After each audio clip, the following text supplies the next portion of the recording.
iBond කියලා පිළිගන්නවා RS Creation SL YouTube channel එකට. ඉතින් ගොඩක් කාලෙකින් මාත් එක්ක එකතු වුණ යාළුවන්ට මම අද ගෙනාව ඔන්න ඔයාලා ගොඩක් දෙනෙක් ඉල්ලපු වීඩියෝ එකේ තමයි වේයන්ගොඩ සහ මීරිගම අතර highway එකේ කොහොමද තත්ත්වය කියලා. ඉතින් වැඩි කතා නැතුව අපි යමු වීඩියෝ එකට. ඔයාලට බලා ගන්න පුළුවන් දැන්ට අප්ඩේට් එක. ඒ වගේම කියන්න ඕනේ මේකේ දැන් ළඟදි තමයි රජය මැදිහත් වීමෙන් මේකේ හරිය වැඩ කටයුතු නැවත ආරම්භ කරේ. ඉතින් අපි යමු වීඩියෝ එකට.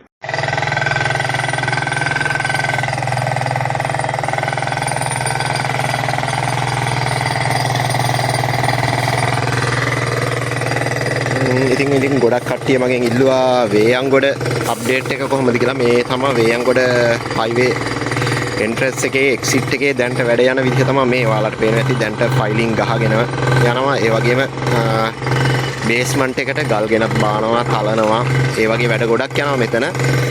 ඉතින් දැන් අලුත් ආණ්ඩුව යටතේ highway එකේ වැඩ කටයුතු ආරම්භ වෙලා තියෙනවා කියලා ඔයාලට පේනවා ඇති.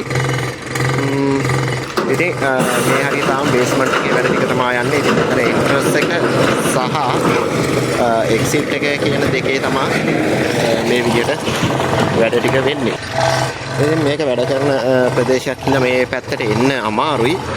මම ඉතින් මෙතන ඉන්න අපේ ඉංජිනේරු මහත්තයාගේ අවසර අරගෙන තමයි මෙතෙන්ට ආවේ. පොඩක් වොයිස් මදි ඇති මොකද ශබ්ද වැඩි.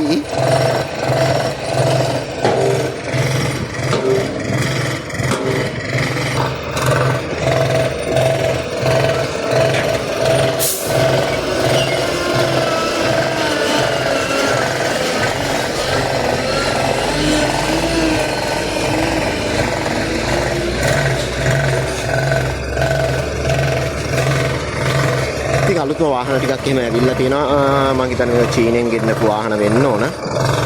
සියලුම දේවල්. ඉතින් ලොකුවටම ලොකු විස්තරයක් නම් කියන්න දෙයක් නැහැ. තාම වැඩ කටයුතු ආරම්භ කරා විතරයි. ඉතින් අපි නැවතත් වීඩියෝ එකකින් හම්බ වෙමු කොහොමද මේකේ අලුත්ම තත්ත්වයක් එක්ක කියලා.